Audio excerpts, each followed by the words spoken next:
ব্রাজিলের জন্য দারুণ সুখবর, কোয়ার্টার ফাইনালে দলে ফিরল নেইমার জুনিয়র। তবে বড় দুঃসংবাদ যে কোয়ার্টার ফাইনালের ম্যাচে একাধিক প্লেয়ার নিষিদ্ধ হতে যাচ্ছে।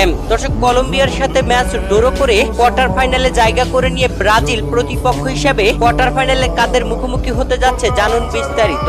3 জুলাই বুধবার বাংলাদেশ সময় সকালে কলম্বিয়ার বিপক্ষে কঠিন সমীকরণের ম্যাচে মাঠে নেমেছিল ব্রাজিল। কোয়ার্টার ফাইনালে খেলতে হলে এই ম্যাচে জিততে হতো ব্রাজিলকে। এমন সমীকরণের ম্যাচে মাঠে নেমে ম্যাচের 13তম মিনিটে ফ্রি কিকে রাফিনহা গোল করে ব্রাজিলকে এগিয়ে নেয় 1-0 গোলে। তবে ম্যাচের 19তম মিনিটে একটি গোল হজম করেছিল ব্রাজিল। সেই গোলটি রেফারিরা ভিআর চেকে অফসাইড ধরে বাতিল করে দেয়। কলম্বিয়া এরপরে প্রথমার্ধের শেষ মুহূর্তে এসে অতিরিক্ত যোগ করা 2 মিনিটের মাথায় ড্যানিয়েল মুনোজের গোলে সমতায় ফেরে। প্রথমার্ধে 1-1 গোলে সমতায় থেকে বিরতিতে যায় দুই দল। বিরতি থেকে ফিরে গোল পেতে মরিয়া থাকে দুই দলই, যেখানে ব্রাজিলকে এই ম্যাচে জিততে হতো এমন